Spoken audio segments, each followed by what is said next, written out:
하려고 합니다. 특별히 바울을 통해서 우리가 에베소 교회에 주신 편지, 그 속에서 우리가 하나님이 교회를 향한 계획과 그 실행을 설명하고 계시다라는 것 살펴보고 있는데요. 다시 한번 지나간 날들 그 공부한 걸 쭉 한번 살펴봤으면 좋겠습니다. 1장부터 펼쳐볼까요? 1장에 보면 1장 1절부터 14절까지 내용을 가지고 뭘 하죠? 1절부터 14절까지 내용을 통해서 삼위일체 하나님의 구원 계획과 완성, 이런 내용을 쭉 설명해요. 거기서 이제 우리가 그동안 살펴본 것들, 단어들이 무엇인가, 은혜가 무엇이며, 평강이 무엇이며, 이제 찬송, 복, 이런 얘기들을 쭉 살펴보았습니다. 그죠? 그러면서 이제 15절부터 23절까지는 그러므로 알기를 원하노라 라고 말씀을 했어요. 뭐 알기를 원한다고요? 첫째로 하나님의 사랑을 알기를 원하노라. 그죠? 하나님의 사랑. 하나님을 알기를 원하고 하나님의 사랑을 알기를 원한다. 두 번째로 하나님의 기업의 그 풍성이 무엇인지 알라. 하나님의 기업 뭐죠? 생각납니까? 하나님의 기업. 천국도 하나님의 기업이고요. 그런데 성경 속에서는 우리가 뭐 했다고요? 기업이 되었다라고 말하고 있어요. 예, 기업을 받았다라고도 말하고 기업이 되었다라고도 말해요. 그래서 우리가 하나님의 그 풍성함의 존재가 되는 것이고, 또 그 하나님의 귀한 것을 다 내 안에 담는 것, 이런 관계에서 그 단어는 하나님의 기업이 되었다라고도 말하고 하나님의 기업을 받는다라고도 말하는데, 그게 무엇인지 알기를, 그게 얼마나 풍성한 것인지를 알기를 원하고, 그리고 그렇게 만들어가는 하나님의 열심, 하나님의 그 능력, 그것이 얼마나 큰지를 알기 원하노라. 사실은 이게 성경 전체 내용이에요. 성경 전체의 66권 혹은 70권이라고 말하는 이 성경 한 권 내용을 다 틀어서 뭘 알기 원해요? 하나님을 알기를 원한다.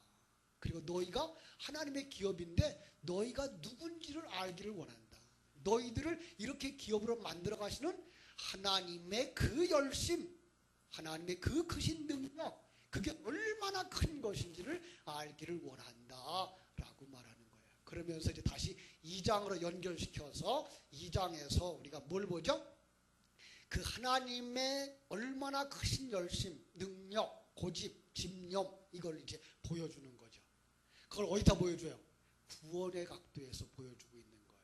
그래서 1절로 3절에서 우리에게 이제 몇 가지 얘기를 해줬다 그랬어요. 그래서 지난 먼저 본 시간에 첫 번째, 두 번째 얘기를 했고, 세 번째, 네 번째 오늘 얘기를 한다 그랬는데, 첫 번째, 두 번째는 뭐였을까요? 다 잊어버렸죠, 그죠? 감사합니다. 그래야 제가 할 말이 있으니까. 첫 번째, 죄악 가운데 있는 인간의 상태가 어떤 것인지를 설명했다 그래서 그게 뭐예요? 1절에 있는 허물과 죄로 죽었던 너희들, 그죠? 죄악 가운데 있는 인간의 상태. 두 번째로, 어째서 인간이 이런 상태에 빠졌다고요? 거기 보니까 2절에서 그렇게 얘기했죠, 그죠?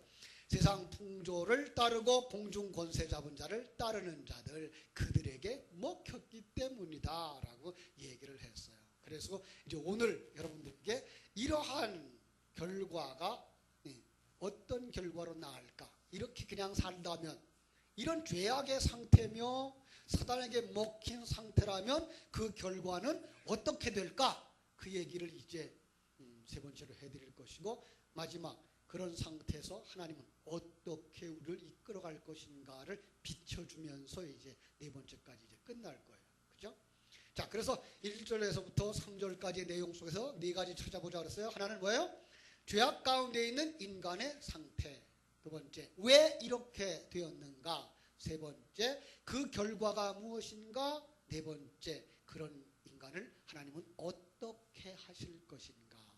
설교 다 끝났죠, 그죠? 자, 첫 번째로 죄 가운데 있는 인간의 상태를 어떻게 설명했죠? 지금 금방 설명한 것처럼 죄와 허물로 죽은 상태. 지금 저 바깥에 있는 사람들, 하나님과 관계없이 살아가는 사람들의 상태가 어떤 상태예요? 죽은 자들 상태. 근데 그 죽었다라고 하는 말, 그 죽은 자라고 하는 말을 할 때 성경 속에서는 여러 가지 의미의 단어들을 써서 표현한다 그랬어요. 그죠? 그냥 죽었다라고 하는, 죽음이라고 하는 말도 표현하지만 그 다음에 뭐 했다? 마른 뼈라는 말도 쓰고요. 어느 정도로 가능성이 없으면 마른 뼈라고 하는 말을 써요. 그죠? 이거 가능성이 전혀 없더라라는 얘기를 하기 위해서 마른 뼈라는 말을 쓰고요. 그 다음에 땅에 속한 자라는 말을 쓰기 위해서 무슨 말을 쓰죠? 야, 안진뱅이요. 야, 그죠? 잘하시죠? 그런데 요즘 또 성경을 바꿔놓으면서 안진뱅이를 못 걷는 자 이렇게 써버렸네. 아니에요. 이건 안진뱅이. 안진뱅이 뭐예요? 땅에 붙어있는 자, 이런 의미에서 안진뱅이에요. 그걸 일으키는 게 뭐예요? 구원의 상태인 거죠. 네 번째로, 그런 사람들을 또 어떤 사람이에요? 영적으로 보지 못해. 영적인 세계를 전혀 보지 못해. 그러니까 그들을 소경이란 말을 썼고, 이런 사람이 하나님의 음성을 들을 수가 있다 없다? 없어요. 그래서 무슨 얘기 썼을까요? 귀 없는 자. 그렇죠? 그 반대말은 뭐예요? 귀 있는 자. 그래서 요한계시록에서는 뭐라 그래요? 귀 있는 자는 성령이 교회들에게 하시는 말씀을 들을지어다 라는 말로 해서 그게가 구원받지 못한 자는 귀 없는 자. 그럼 귀머거리라는 얘기죠. 그죠? 그런데 여기는 그냥 이렇게 표현을 했어요. 이 말이 맞아요. 귀 없는 자가 맞아. 이걸 갖다가 귀머거리 그리면 의미가 달라져요. 안진뱅이를 마치 뭘로 바꿔놓으면 이상해지는 것처럼, 못 걷는 자 이렇게 바꿔놓으면 이상해지는 것처럼 내 의미들이 바뀌었어요. 그래서 개정판의 문제가 거기에 있는 거예요. 옛날 성경은 조금 더 정확해요. 표현들이. 그런데 그걸 알기 쉽게, 이해하기 쉽게 한다고 하고선 바꿔놨는데 원어에서부터는, 문맥에서부터는 끊어지는 이런 작품을 만들어 놓은 거예요. 자, 그래서 이것이 뭐예요? 죽은 상태. 여기서 더 정확하게 표현하면 왜 죽었어요? 하나님과 떠나 있기 때문에. 하나님과 떠나면 그는 탕자고, 또 하나님과 한 몸 되어져야 되는데, 그게 정상적인 부분인데 하나님을 떠나면 그걸 갖다 뭐라 그래요? 음녀라는 말을 쓰는 거예요. 그러니까 성경에 나오는 음녀는, 그렇게 요한계시록에 나오는 음녀는 누구만, 사단만 얘기하고 있는 게 아니라 하나님 떠난 모든 자들을 상징하고 있는 거예요. 이게 하나님 떠난 자들, 우리 속에 있는 옛사람까지도 여기에 포함되어 있는 거예요. 왜 이런 상태가 되었다고요? 가장 큰 대답. 왜 이런 상태? 하나님을 떠남으로 말미암아. 그죠? 하나님 떠났다는 얘기가 어떤 얘기예요? 하나님 떠났다는 얘기가 타락이라는 말을 쓰죠. 우리는 창세기 3장을 통해서 타락이라는 말로 표현하고 있는 거죠. 그래서 그 사람을 다 하나님 떠난 사람들. 그죠? 그래서 하나님 떠나고 나니까 뭐예요? 남편 없이 사는 사람들. 그래서 성경 속에 그 사람을 다 누구라 그래요? 과부들이라고 얘기를 하고 있어요. 그죠? 그러니까 과부들은 다 어떤 사람을 상징하고 있는 거예요? 하나님 떠난 사람들. 왜? 하나님이 신랑이어야 되는데 그 신랑을 떠나 있기 때문에 바로 그들을 다 과부라고 말하고 있는 거죠. 또 하나의 이름이 있어요. 그들은 아버지를 떠난 자들. 그래서 고아라는 이름을 쓰고 있는 거죠. 그죠? 그래서 과부와 고아들이 구제 대상이다라고 얘기를 가르쳐주고 있는 거예요. 자, 이런 상태, 그냥 그대로 가면 어떻게 가요? 그냥 그대로 가면 지옥으로 가겠죠. 그걸 갖다가 뭐라 그래요? 심판이란 말도 쓰고, 저주라는 말도 쓰고, 멸망이라는 말도 쓰고, 여러 가지 말로 표현하지만 이게 다 하나님 떠난 자들이 인생을 다 거쳐서 마지막에 다다를 그곳, 목적지. 자, 여기를 갖다가 우리는 요 사망의 완성이라는 의미를 써요. 사망의 완성. 사망의 완성이 두 가지 의미로 쓰여져요. 사망의 완성이, 사망의 의미가 뭔지 알고 죽는 자는 생명으로 가요. 생명으로의 완성이에요. 죽음인데 불구하고 죽음의 의미가 뭔지를 아는 자는 생명으로의 완성이에요. 그럼 여기 어디 가요? 이 천국에 들어가요. 그런데 이 죽음의 의미를 모르고 사는 자는 어디로 가요? 이거는 지옥으로 가요.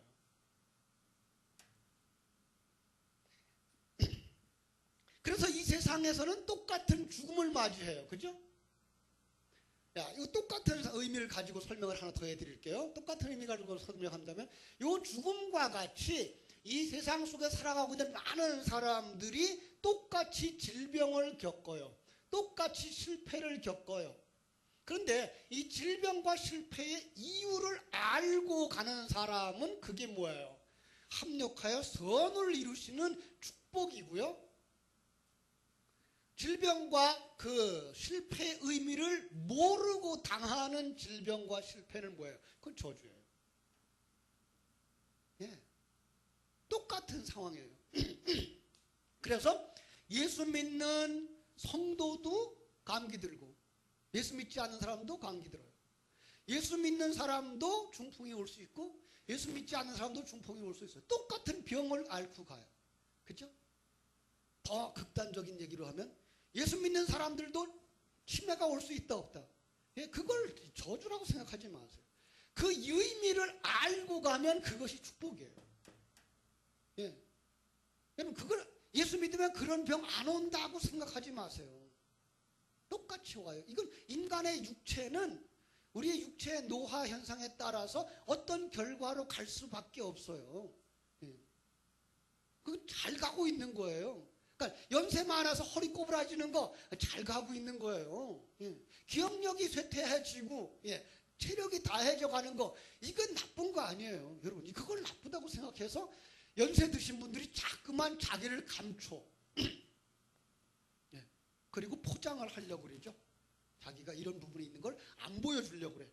심지어 예수 잘 믿던 어른들도 자기가 이런 상황이 되면 이런 걸 안 보여주려고. 아니요. 그냥 보여주셔야 돼요. 목사님들이 질병에 걸려서, 중풍에 걸려서 치매에 와서 하는 거 보셔야 돼요.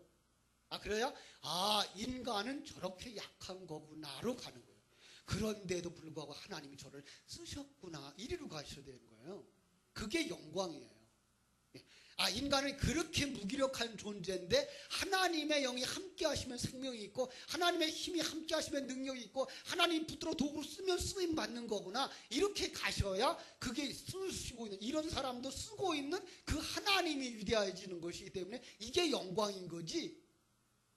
사람이 강하면 하나님도 나타나고, 사람이 약하면 하나님이 안 나타나면, 이 하나님은 사람에 따라서 약해지기도 하고 강해지기도 하는 이런 연약하고 보잘것없는 존재가 되고 마는 거죠. 아니에요. 하나님은 전혀 변함이 없어요. 예.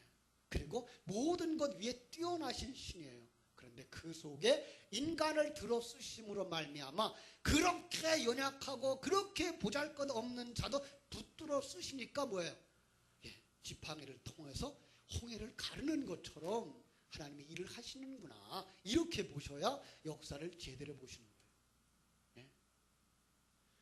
자, 그런데 그것을 모르고 가면 모르게 돼 있어요. 왜? 이 상태니까. 죽음의 상태고, 소경의 상태고, 귀 없는 상태고, 마른 뼈의 상태니까 이걸 알 수가 없게 되어져 있더라라는 거예요. 그죠? 왜 그래요? 하나님 떠남. 이걸 갖다 또 다른 말로 말하면 원죄 때문에. 그래서 원죄는 어떤 죄예요? 하나님 떠난 죄. 이걸 갖다가 우리는 또 이제 시간표상으로 계산을 하면서 아담이 죄를 지어서 아담 때문에라는 모든 죄를 아담에게 밀어버리는 경우가 너무 많았어요. 왜? 대표라고 하는 개념을, 인간적 개념의 대표적 개념을 가지고 가서 써먹겼기 때문에. 그런데 그거보다 더 정확한 건 시공간에 존재하는 모든 자는 하나님 떠난 자라고 정의하기로 누가? 하나님이 정하신 거예요. 예. 그리고 이 땅에 있는 사람, 모든 사람은 뭐예요? 죄인이에요. 이 시간과 공간 안에 존재하는 모든 사람. 그래서 로마서 3장 10절에 의인은 하나도 없고 로마서 3장 23절 모든 사람이 다 죄인이고 이렇게 나오는 거죠. 그래서 이 땅에 존재하는 모든 사람은 다 죄인으로 정의한 거예요. 그리고 그 속에다가 하나님이 성령을 불어넣어 주시면 그때에 눈뜬 사람만 자기가 죄인인 걸 알게 되는 거예요. 예. 그 그림이 아담도 뭐예요? 생기를 불어넣으시니까 그가 선악과 따먹은 존재인 것이 들통나는 것, 이런 그림으로 보셔야만 이 땅의 모든 사람들은 다 자기가 죄인인 걸 모르고 살아가는데 그 속에 성령이 임한 사람만 자기가 죄인인 걸 깨달아 알고 그 죄를 어떻게 해요? 해결할 수 있는 힘이 자기에게 없는 걸 알고 십자가 밑에 가서 무릎 꿇게 되는 것, 이게 뭐예요? 자기 부인, 그리고 그 삶을 하나님을 주인으로 모시고 자기를 포기하고 살아가는 삶을 십자가 지고 가는 삶, 이렇게 해서 신앙생활로 가는 거예요. 이것이 아담의 역사였고 아브라함의 역사였고 다윗의 역사였고 우리 선배들의 경험이었고 우리들이 지금 경험해 가고 있는 거죠. 얼마나 정확해요. 그렇게 놨을 때에 인간은 연약하다고 하는 게 그냥 보편화적인 일이에요. 그죠? 모든 사람 다 죄인이에요. 조금 더 나쁘고 조금 더 잘나고 상관없어요. 잘난 사람도 잘난 것 가지고 자기 위해 살고 못난 사람도 못난 것 가지고 자기 위해 살아요. 똑같은 자기 중심의 사람이고 자기가 주인이고 자기가 왕인 모습이에요. 이걸 갖다가 누가 더 잘났다라고 말할 수 없어요. 모두가 다 죄인이에요. 왜? 하나님 떠난 자들이며 원죄에 빠져있는 상태의 사람들이기 때문이죠. 그런데 정말 성령 받은 사람은 거기서 어디로 내려가요? 아, 사람이 나보다 낫구나로 가죠. 왜요? 자기가 죄인인 것을 발견하기 때문이에요. 그래서 아담도 하나님이 사람을 지을 때 뭐예요? 여기다 생기를 불어넣으시니까 그가 아담이고 그가 뭐예요? 3장의 타락한 모습으로 자기가 죄인인 게 드러나는 것이고 죄인으로 드러나자 그가 심판받아 죽을 수밖에 없는데 하나님이 거기다 뭘 입혀요? 가죽옷을 입혀므로 구원받는 그림을 딱 그려내는 거예요. 예? 얼마나 멋있는 그림인지 몰라요. 자, 이런 것들 왜 하나님 우리는 이렇게 불쌍한 자가 되었다고요? 사단에게 먹힌 바 되었고 그걸 갖다 뭘 갖다 사단에게 먹힌 거라 그래요? 세상에 태어난 자들을 다 그렇게 정의해 놓은 거예요. 우선은 이걸 정의라고 보셔야 돼요. 그래서 예수님도 이 땅에 오셨을 때에 죄인으로 정하셨어요. 하나님이. 그건 죄를 범했다는 얘기가 아니고 뭐예요? 이 땅에 존재하는 인간이기 때문에 죄인이야 라고 정죄한 거예요. 우리가 똑같은 죄인이야 라고 정죄하신 거예요. 그리고 거기서부터 그가 어떻게 완성돼 가는가의 그림을 그려주고 오늘 낮 시간 설명한 것처럼 어디서 완성됐어요? 십자가에서 완성되어진 것. 우리도 어디로 가야 돼요? 십자가에서 완성되어지는 거예요. 근데 우리들의 십자가는 어디예요? 내 인생 속에서의 십자가죠. 예수님은 사실 단편적으로 짧은 시간에 그걸 그림 그려주기 위해서 2000년 전에 골고다 십자가에서 돌아가신 거고요.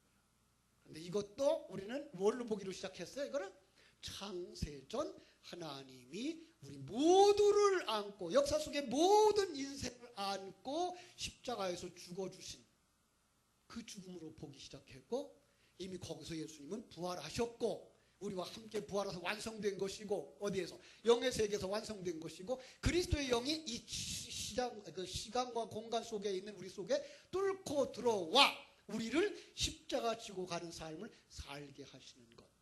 그죠? 그것이 바로 구원인 거죠. 그러면 바로 이렇게 원죄를 가지고 하나님 떠난 자들은 어떤 삶을 산다? 또 하나의 형태가 있는데 그 말 바로 불순종이죠. 네. 순종이라는 말은 무엇이 순종일까요? 하나님이 세워놓은 자리에 그대로 여기 하나님이 세워놓은 거야 라고 서 있는 마치 식물처럼 하나님이 심어놓은 자리에 있는 것이 순종이라면 인간은 그걸 인정 못하는 거예요. 내게 나를 순종시키려고 하는 어떤 존재가 있다는 그것 자체가 아주 못 견디는 거예요. 왜? 나보다 강하고 잘난 자가 있다는 걸 전혀 인정하고 싶지 않은 거예요. 이게 불순종이에요. 누구의? 그가 하나님이라도 나는 인정할 수 없어. 이게 불순종이에요. 그냥 어떤 것들을 행하라 하는 거, 하지 말아라 하는 거를 하고 안 하고 요 정도는 세상 사람들이 가지고 있는 순종과 불순종의 개념인데, 성경 속에서 나오는 순종과 불순종의 개념은, 순종이라고 말하는 건 하나님이 너를 컵으로 만들어서 그럼 컵으로 살아가는 것, 이게 쉽지 않잖아요. 왜? 우리가 인격체니까. 그런데 이게 가능한 거예요. 그거를 뭐 인정 못하는 게 뭐예요? 내가 누군데, 나도 있는데 왜 나를 무시해? 이러고 나오는 게 불순종인 거죠. 그렇죠? 여러분, 어떤 사람들처럼 우리는 에덴 동산의 아담은 죄를 안 지을 수도 있었다고 생각합니까? 이게 이제 인간의 자유의지를 주장하는 사람들의 얘기예요. 여러분, 에덴 동산의 아담과 하와는 죄를 안 지을 수도 있었다. 아니요, 안 지을 수가 없어요. 이 시간과 공간에 있는 모든 사람들은 하나님을 떠난 걸로 그냥 나타나고 있는 거예요. 그것을 안 지을 수도 있었는데 죄를 지었다 그러면 죄를 지을 것도 모르고 하나님을 만들었다 이렇게 되는 거죠. 그러면 하나님은 전능자가 아닌 거가 되는 거죠. 자, 오늘 우리는 언제부터 우리가 진노의 자녀였을까요? 2장 3절. 잘 보세요. 전에는 우리도 다 그 가운데서 우리 육체의 욕심을 따라 지내며 육체와 마음이 원하는 것을 하여 다른 이들과 같이 본질상 진노의 자녀였다. 날 때부터, 시간과 공간이 존재한 이 세상에 날 때부터. 시편 51편 5절에서도 다윗은 그런 얘기를 하죠. 내가 죄악 중에 출생하였으며 모친이 죄 중에 나를 잉태하였나이다. 우리는 날 때부터 죄 중에 출생합니다. 이렇게 말해요. 로마서 5장 12절로 14절, 우리가 늘 얘기하는 3장 10절, 3장 23절 모두 다 바로 그런 원리를 정확하게 얘기해 주고 있습니다. 고린도전서 15장 21절로 23절에도 보면 아담은 전 인류의 머리라 이렇게 해요. 머리라는 말을 할 때 거기는 그 대표자였다라는 의미고요. 그런데 우리가 대표자라고 하는 의미는 이렇게 A팀, B팀이 나와가지고 다윗과 골리앗이 나와가지고 가위바위보 해서 지면 그 팀은 다 지기로 이렇게 한 것을 우리는 대패 원리로만 알고 있어요. 그런데 더 정확한 대패 원리는 그가 그렇게 넘어지면 다른 사람도 그렇게 넘어지는 거, 이게 대표예요. 이게 천열매의 개념이에요. 그래서 예수님이 그렇게 죽으면 우리도 그렇게 죽는 거, 이게가 대표 원리예요. 우린 그동안 어떻게 알고 있었어요? 예수님이 우리 위해 대신 죽었으니까 우리는 안 죽어, 이리로 갔죠.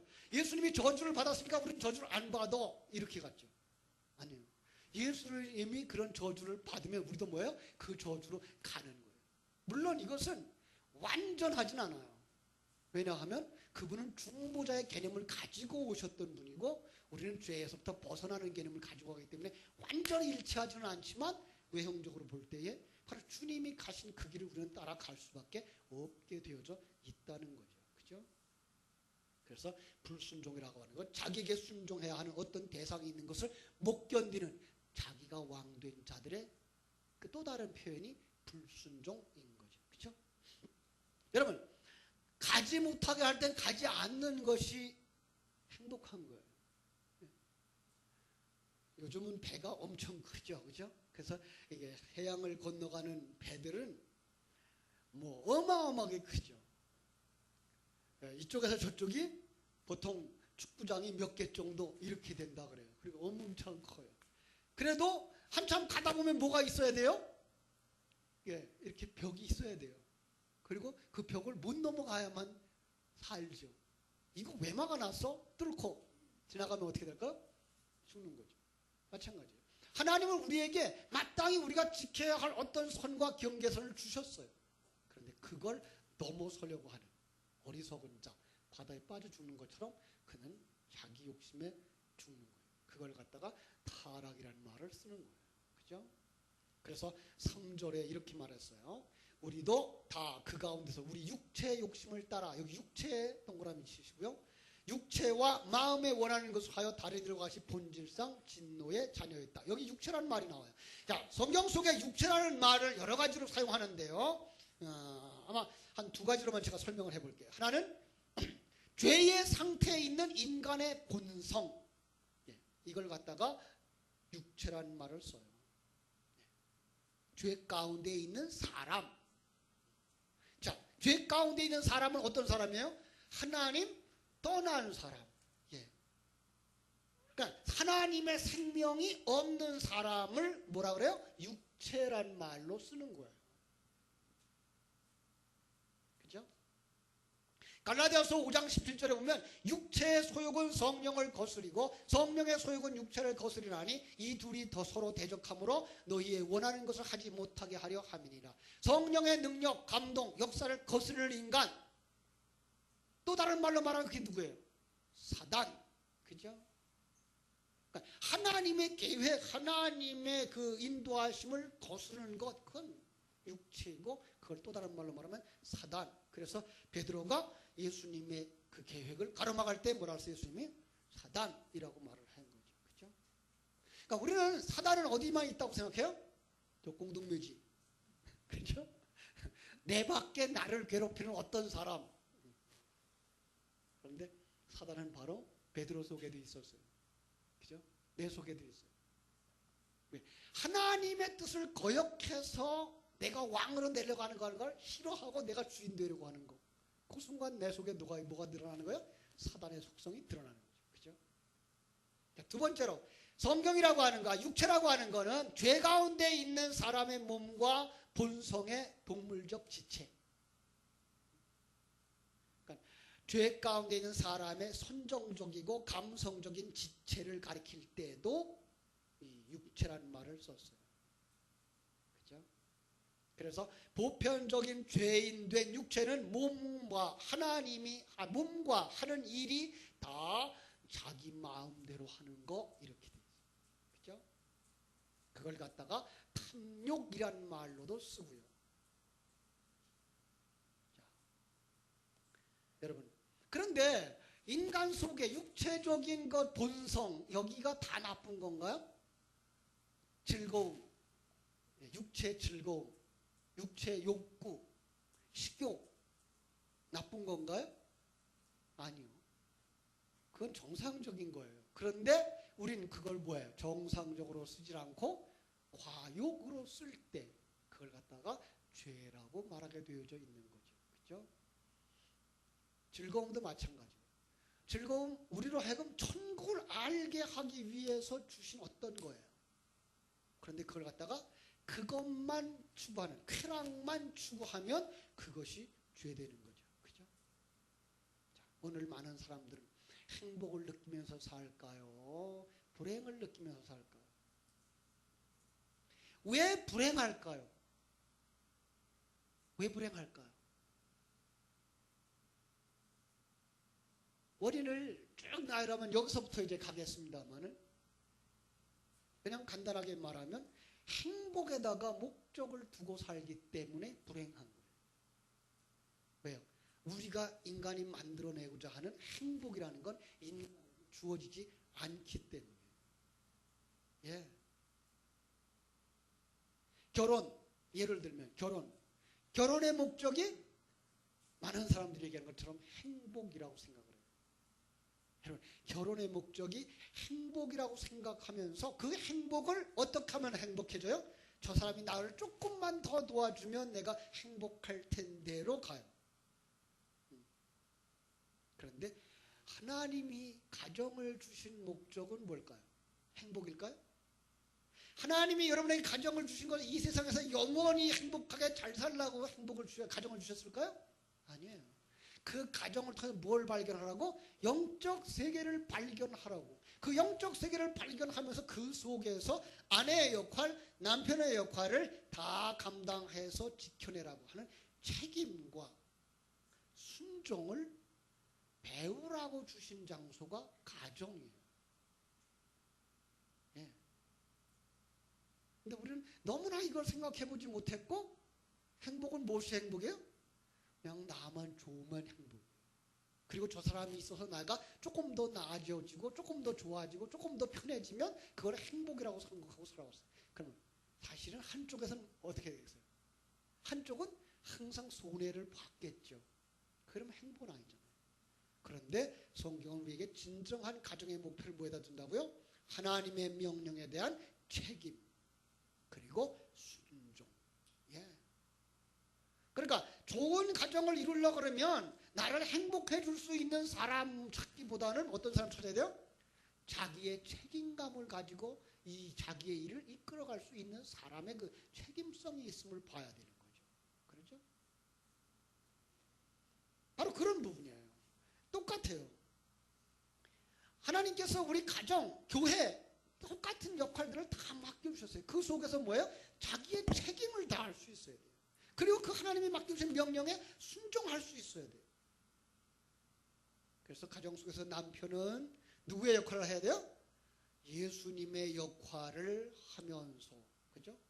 아내는 교회의 역할을 하면서 거기서 사랑하고 순종하고를 배우면서 아이들에게 언약의 후손으로서의 역할을 배우는 천국을 배우라고 주신 것이 가정인 거예요.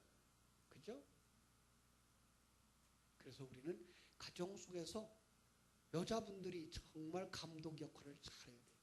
남편을 남편의 자리에 맡겨줘야 돼요. 잘나서도 아니고, 예. 그분이 똑똑하고 돈 벌어오기 때문에도 아니고, 그분은 머리이기 때문에 머리의 자리에 놓는 거예요. 교회 안에서 마찬가지예요. 직분자들이 거기에 있을 때, 그럼 직분자들 거기에다 맡겨놓고 그분을 통해서 일하라고. 아, 그러면 교회가 안 될 수 있어요. 예, 안 되고 되고는 하나님 관계없어요. 하나님 관심 어디 있어요? 당신 만들어주는 데 관심이 있어요. 예. 당신 만들어주는 데 관심이 있어요. 나 만들어주는 데 관심이 있어요. 예. 그러니까 정말 신랑은 어떻게 해야 돼요? 정말 아내를 사랑해야 돼요. 누가 누구를 사랑하든 예수 그리스도가 교회를 위하여 자기 몸을 주듯이. 예. 이런 바보 같은 짓이 어디 있어요. 그런데 그렇게 하라는 거예요. 그래서 거기서 뭘 배워요? 하나님의 사랑을 배우고, 아, 이렇게 하나님이 나를 사랑하셔서 사랑하기 위해서 나를 이렇게 희생했구나를 배우라는 거죠. 자, 옛날 페르시아 왕조의 그 왕조실록을 보면 고레스 왕 때 실제 있었던 일이 기록되어져 있는데, 어떤 장군의 아내가 반역죄로 사형 언도를 받게 됐어요. 뒤늦게 전쟁터에서 돌아온 이 남편이, 장군이 한 걸음에 달려와 가지고 왕에게 뛰쳐들어가서 왕에게 이렇게 소원을 하죠. 고레스 왕이요, 내 아내를 용서하소서. 내가 대신 아내를 위하여 죽겠습니다. 고레스 왕이 그 간청을 듣고서 한참을 생각하다가, 그래, 너희들의 사랑은 죽음도 끊을 수 없겠구나, 그러고 풀어줬어요. 너무나 좋아가지고 남편이 아내의 손을 잡고 나오면서 얘기를 하죠.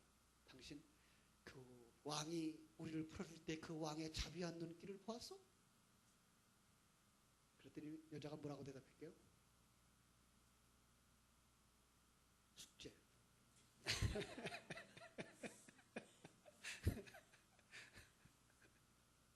난 왕의 눈을 보지 않았어. 나는 나를 위하여 죽어줄 수 있다고 하는 그 사람의 눈만 보고 있었어요. 감동적이지? 멋진 얘기예요. 그런데 이것과는 비교도 안 되는 신랑이 있어요. 예수님이죠. 우리가 이러한 죄로 말미암아 지옥의 형벌을 받고 죽을 수밖에 없고 멸망받을 수밖에 없는 우리를 위해서 자신이 죽어주신 거예요. 자신이 십자가 위에서 죽어주신 거예요. 그렇죠? 남편들은 예수님의 역할을 가정 속에서 해야 되는 거예요. 왜 아내가 되어서 남편을 행복하게 해주지 못하느냐고, 그래서 난 불평하다고 불행하다고 말할 것이 아니고, 나에게 그 남편의 역할을 해내라고 이런 아내를 주셨구나로 가셔야 돼요. 그렇죠? 바로 그러한 모습들을 우리가 교회 속에서, 성경 속에서 배워나갈 수 있어야만 되는 거죠. 그죠? 자, 그래서 하나님은 우리를 어떻게 하시기로 했다? 네, 마지막. 이런 하나님은 이런 상태에 있는 자들을 우리 한번 5절, 6절 읽겠습니다. 5절, 6절, 7절 시작. 허물로 죽은 우리를 그리스도와 함께 살리셨고 너희는 은혜로 구원을 받은 것이라. 또 함께 일으키사 그리스도 예수 안에서 함께 하늘에 앉히시니 이는 그리스도 예수 안에서 우리에게 자비하심으로써 그 은혜의 지극히 풍성함을 오는 여러 세대에 나타내려 하심이라. 아멘. 하나님이 그렇게 진노할 수밖에 없는 죄악 속에 빠져 있는 우리를 구원하시려고 예수 그리스도가, 그렇죠? 예수 그리스도가 대신 십자가에서 죽어주신 하나님이신 그가 그 무한하고도 자유로운 그 자리를 버리고 시간과 공간이 있고 제약된 이 세상 속에 육신의 몸을 입고 들어오신 것, 그게 죽음이라고요.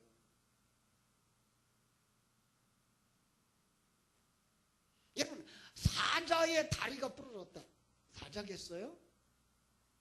독수리의 날개가 부러졌다. 그게 독수리겠느냐고요.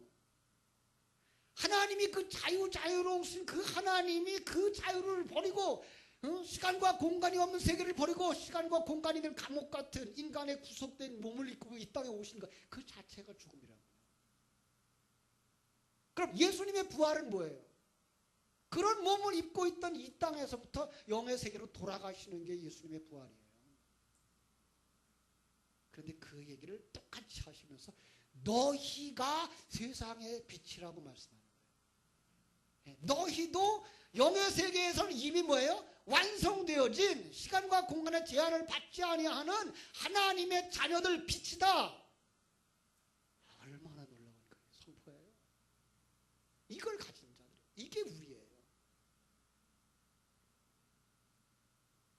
예수 그리스도를 구원하셔서 하나님의 자녀 삼아주고 계신 놀라운 것, 그걸 갖다가 우린 구원이란 말로 말하는 것이죠. 그죠? 분명히 기억하십시오. 이렇게 죽을 수밖에 없는 여러 가지 그 저주받을 만한 조건을 가지고 있는 우리들을 구원하시기 위해서 아들을 죽이시고 우리를 대신 살리셔서 영광스러운 하늘 보좌에 앉히시는 그 능력이 우리를 건지시고 있고 지금도 우리를 옛사람 벗겨버리며 새사람으로 완성시켜 가고 있다는 사실을 잊지 마십시오. 이것만 가지면 궁궐이나 초막이나 그 어디나 하늘나라 이 찬송이 터져 나와야 되는 거예요. 그죠? 예. 그 하나님이 지금 누구와 함께 계셔요? 나와 함께 계셔요. 예. 그 하나님이 지금 나와 함께 계셔요. 그래서 나를 지금 만들어가고 계신 거예요. 예. 나를 옛사람 벗겨버려서 이제는 정말 옛사람의 그 구속에 전혀 구속받지 않는 하나님의 사람으로 완성시켜가는 거예요. 그런데도 불구하고 이 땅에 살아있는 동안, 우리가 살아있는 동안은 뭐가 있어요? 옛사람이 남아있어서. 예. 그래서 마음으로는 선을 행하려 하나 우리는 뭐만 행하여? 죄만 행한단 말이에요. 그때 넘어지지 마세요. 하나님을 믿으세요. 그분이 반드시 이루실 것이라는 그 기대함 가지고, 그리고 다시 1절로 3절 읽고 오늘 마치겠습니다. 자, 2장 1절에서 3절 시작. 그는 허물과 죄로 죽었던 너희를 살리셨도다. 그때에 너희는 그 가운데서 행하여 이 세상 풍속을 따르고 공중의 권세를 잡는 자를 따랐으니 곧 지금 불순종의 아들 가운데 역사하는 영이라. 전에는 우리도 다 그 가운데서 우리 육체의 욕심을 따라 지내며 육체와 마음에 원하는 것을 하여 다른 이들과 같이 본질상 진노의 자녀이었더니 5절 허물로 죽은 우리를 그리스도와 함께 살리셨고 6절 또 함께 일으키사 그리스도 예수 안에서 함께 하늘에 앉히시니 이는 그리스도 예수 안에서 우리에게 자비하심으로써 그 은혜의 지극히 풍성함을 오는 여러 세대에 나타내려 하심이니라. 아멘. 이 믿음에 굳게 서기를 주님의 이름으로 축원합니다. 기도하겠습니다. 고마우신 아버지 우리 하나님, 하나님의